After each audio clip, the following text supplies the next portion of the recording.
if you go look at your squad that went to America, you're saying you're missing a lot of players. We're missing a lot of players as well. But bro, go look at that team that you looked to America, bro.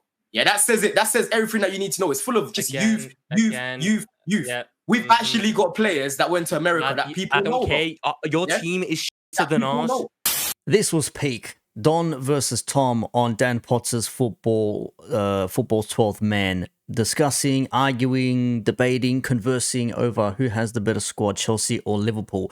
Don, for many people that know, is the most shameless man in football YouTube at the best of times, but then he's got some competition up there with Deji, being the Spurs fan. Big ups to Deji. You've also got... some maybe will say Egal for Arsenal. Some would maybe also say... who's the Manchester United fan in that sense?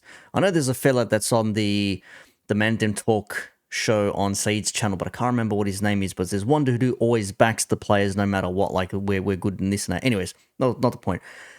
Let me show you a little bit of what was said here. I'll link it down below from the moment they start talking about the squads and which player is better for each position, etc., etc. It was a bit of a shit show. It went for a while, but I want to show you my key takeaways here. So first of all, what you're not going to hear, but if you go before where it starts, you'll hear it. Don says, look at the team that Chelsea took to the US and look at the team that Liverpool took to the US. It's clear Chelsea have a better squad. I'm not sure about that.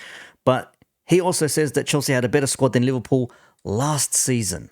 Right, so what's your first choice defence? There's clear proof that we've got a better squad than you. You saw it last season. No, you fucking didn't beat us once. Bro, I'm talking about the squad that you had in the final. Everyone expected Chelsea to go and beat you lot in that final, right? Because of the squad that we had. That was because of... oh my God. Yes, the team we had on paper was not as strong as Chelsea's starting 11. Chelsea's starting 11 was much better than ours because we had hella injuries, which Tom didn't get out in his rebuttal there, in his excitement, shall we say. And I'll play another clip and then let's go back to that starting 11 and see if Don's claims hold water. In that final, yeah, did we have a better team on paper than you? Yes or no? Yes. Yeah? And did we have a lot of injuries at the time? Yes or no? Not to first teamers, no. There's a difference in where your injuries were. You had Carney out. We had Mohamed Salah out. Bro, we had a lot of injuries at that time, bro. We still had the likes of Nkunku and them man out, bro. Reece James and that were out. Nkunku played in the game? Nkunku played in the final. No, he didn't. Yes. In the final? Yes. Because he missed the sitter in the 90th minute. Nkunku did not play in the final, bro. Nkunku did not come on in the final. He wasn't there, bro. So Don says Chelsea had injuries, so did Liverpool. He says they had a better squad on paper. Yes, they did, because we had a lot of first-teamers out. And when I mean first-teamers, I mean starters. You can see here the 1-0 result from the EFL Cup final. Look at this. Diaz started. Gakpo probably wouldn't have started there. It would have been maybe Jota or Nunez. Elliott started because Salah was injured. That would have been Salah's position. That's already two you can say there. Gravenberch, if he wasn't playing, maybe Gakpo might have started. Szoboszlai would have played perhaps. So McAllister, Endo, Szoboszlai. So we say that's 3. Trent at right back, 4. Kanate started. Van Dijk started. Robertson started. Kelleher doesn't start. Alisson plays there. That's 5. Now you can argue maybe there's a case for someone else in the midfield if you want to swap somebody over, say 6, but we'll say 5. For Chelsea, they had some big players out too, but the only biggest players they had, as far as I can tell, Reece James, Thiago Silva. Fofana, ACL completely out of it. Reece James was done and dusted throughout the season. Cucurella was out, and they disliked Cucurella so much at one point, they wanted him gone. But watch how Don changes his tone later on when we speak about Cucurella. We will be there. Chukwuemeka maybe, but Ishile probably would have played in the back positions. Sanchez, their goalkeeper, I mean, you know, on bench, whatever, unused. That's up to them. Petrovic had a decent game, but then they brought on Nkunku, Mudryk, Madueke. These players are solid players. We brought on Clark, McConnell, Dans, Tsimikas, Kwanzaa, and Gomez. Now, Kwanzaa, Gomez, Tsimikas, you'll say probably more established first teamers, but Clark, McConnell, Dans, definitely the youngsters, and they did well in this game. So I don't know what Don's waffling about. And Nkunku did play, by the way. Look at this, Christopher Nkunku. 67th minute he came on. Don doesn't even remember his own players that played in this game, but he wants to say that Chelsea had a better team, even with all the injuries that they had. Like Liverpool didn't have first-team injuries, worse off than them. Left back. Cucurella all day. All day. Fuck off. Fuck off. Are you laughing at the best fullback at the Euros, bro? Are you crazy? You man didn't want him He until won 5 fucking games. April. He won 5 games in a row when he was used correctly, bro. He was one of our better players to end the season, bro. When he was used correctly. You're telling me Robertson over Cucurella right now? Are you crazy? Yes, I'm telling you, Robertson over Cucurella. You're crazy, bro. Robertson didn't even get out of the group. Allow me, man. Allow me. Plays for Scotland. Right, You're so talking we're about using the Euro best squad performing quality to fullback. figure out a You're player's talking about the quality. best performing Real fullback good. at the Euros, and Robertson should play ahead of him. Why? I thought this Why? was about, I thought this was about Chelsea and Liverpool, not Spain versus fucking Scotland. Yeah, but Chelsea Cucurella was on that same form for Chelsea, and he carried it on for Spain, bro. Right? You literally mentioned Cucurella Cucurella was good for 5 fucking games.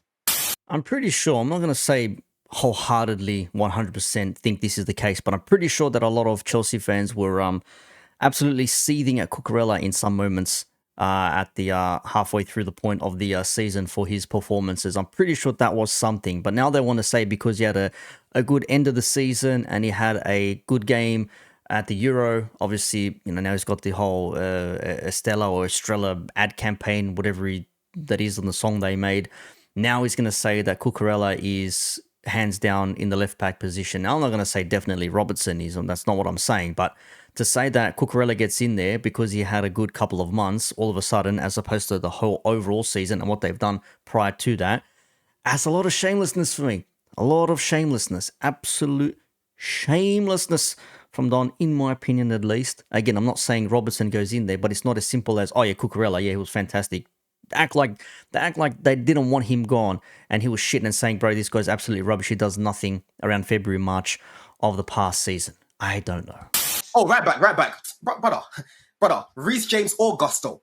Reece James. You're taking the piss right now. I know you are taking the fucking piss right now. You're not giving me Reece James, whose last good games were in 2021, 3 years ago, over Trent Alexander-Arnold. I'm not doing this shit. He treated your boys like little boys at the bridge when we played you first game of the season last year, bro.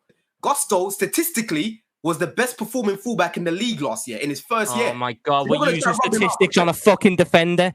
Now, I'm not sure if we want to look at the stats specifically for this, but if we're looking last year in particular, one more appearance for Trent over Gusto. He got red carded. I think he got sent off. I think he got sent off twice, maybe, perhaps. I know there was definitely one red card in there, as you can see there. More yellow cards conceded, more clean sheets for Trent, 4 assists for Trent, 2 more for Gusto. So pretty even in that aspect there. But if we're looking at defenders, more clean sheets under Trent playing, 1 more goal conceded for Trent, less blocks for Trent, more interceptions for Trent, less tackles put in by Trent, successful tackles, thereabouts the same. So if you want to look at tackles, statistically, Trent had the better statistics because out of 39 tackles, 26 were successful. Gusto had 55 tackles, 27 were successful. So more tackles, less success. So I don't know if you want to use that. Clearances more by Trent. Headed clearances pretty much even. Aerial battles even. Errors leading to goal. Trent had a couple of errors. Gusto conceded a penalty. So I don't know if you really want to use stats for that comparison. But all the same, obviously my bias is going to come into play. I'm picking Trent. Trent all day, every day. Now, whilst Gusto is a good player, ain't nobody saying that he's not a good player. I just think that in this particular instance here, you're going to look at Trent over Gusto, at least until Gusto starts developing a more consistent performance week in, week out. And if Trent comes back and Gusto is playing right back, Gusto might find himself on the bench because Trent's playing and he's the captain as well. So I don't know why we're putting Gusto in this conversation here. Yeah, Trent for me. Because McAllister. Actually, let's go 4-2-3-1 because 4-2-3-1 because I want to respect one of your boys. So 4-2-3-1, McAllister, Caicedo, like Brighton days, cool. Mm-hmm. Palmer in the 10, that ain't even a debate. Yeah. Salah right wing. I think you agree with that. Salah right wing. Any of our left wingers going on the left. Because who the fuck have you got to put there?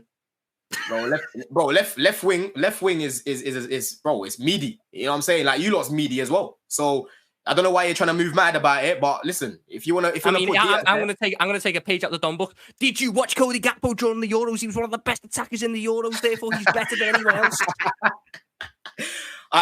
Listen, on the left, I'll probably play in Cuckoo so I can put Jackson. It's not Jackson, sorry. So I can put Jota. You've never seen him in the left. How could you play him in the left? Oh my I have seen Nkunku. You've never seen him in the left. Nkunku literally played left wing against Brighton. What are you talking about? And he played on the left a couple of times for Leipzig as well. I've seen him on the left. I've literally seen him on the left. Oh my God, I'm getting Leipzig prop. I didn't realize Leipzig played in the Premier League. Because Staffy just said he doesn't play there, but he literally just played there last season for us, bro. I saw him there. One game, Don? Come on, bro. What are we doing here? Yeah, but bro, he's played there for Leipzig as well, bro. He literally played left wing when they played against Man City, bro. But Jota's better than Nkunku? Are you crazy? Jota's better than Nkunku? Crazy, bro. Jota's better, bro. Come on, Don. Jota's a killer, bro. Jota's an unbelievable finisher, bro. So is Nkunku, bro. He's literally scored against this guy's team when we got smoked by them. Nkunku, Hold on. Nkunku is our version of Jota, right? But on the ball, he is better than Jota, bro. Like, that ain't even a debate. Nkunku's a better footballer than Jota. Jota is clinical, and so is Nkunku. All it is, you barely seen Nkunku because he's been injured. Nkunku over Jota on the left. Down the middle, there's a question mark. You maybe say you can play Jackson, Nunez. Jackson had a few more goals.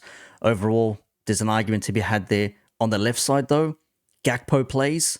Gakpo had a blinding Euros, and if Don wants to say Cucurella had a fantastic Euro campaign, 5 games, it was fantastic, well, Gakpo was equal top goal scorer in the Euros, so recency bias and all that shit as well. You're throwing him in there, in that left side at least. Jota or Gakpo. Ain't no Sterling, ain't no Nkunku, ain't no Mudryk. None of those players are getting put in that left wing position. Hell, even Diaz, I would think, is down the pecking order as well. Gakpo at the moment or Jota all day, every day. The striker role, question mark. Do you put Jota there? If that's the case, left wing, you put in Gakpo. Or there's an argument for Nunez even at some degree. It's not saying like it's more often than not, but there's a question mark in there. Left wing for both teams at the moment is a bit, how's it going? Striker, again, Jackson, Nunez, Jota, Nkunku, whatever. The midfield sorts itself out. You can listen to the conversation. They spoke about that. Obviously, Palmer, McAllister, Caicedo, whatever. Right side, Salah, all day, every day. Ain't even a question mark. It's just mad how they were trying to say that Nkunku is much more effective than Jota when we've seen Jota consistently play. We ain't seen Nkunku do what he does. Oh, but he did it at Leipzig. But he doesn't play at Leipzig. Plays at Chelsea in the Premier League. Oh, but he did it once. It was one time in the league as well, or whatever it was.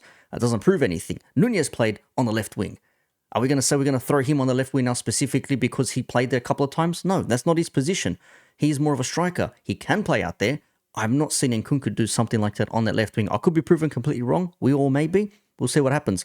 But that's pretty much it.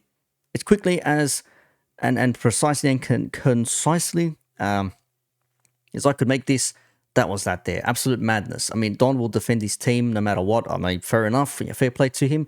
But at sometimes you got to humble yourself and say, okay, you know what? Maybe they ain't all that. The squad you have is probably not as good as you think it is. We'll see what happens this coming season now. Maresca in there, style of play, all this sort of stuff. Lavia's in, Caicedo's going to come back. Enzo, whatever's happening with him. Maybe they get someone on the left wing. Palmer will have a different role there. Jackson, Nkunku, maybe Osimhen comes in. Not sure. We're not sure. We'll see what happens. Their backline is new as well. For Liverpool as well, we're hoping to sign some players maybe in the next couple of weeks. That would be fantastic. FSG, Michael Edwards, hello, somebody. But yeah, this was it there. So big up to Dan Potts, Football's 12th man, Don, Tom Little, and Staffy. And I am out for this one. You let me know your comments down below. I'll see yous.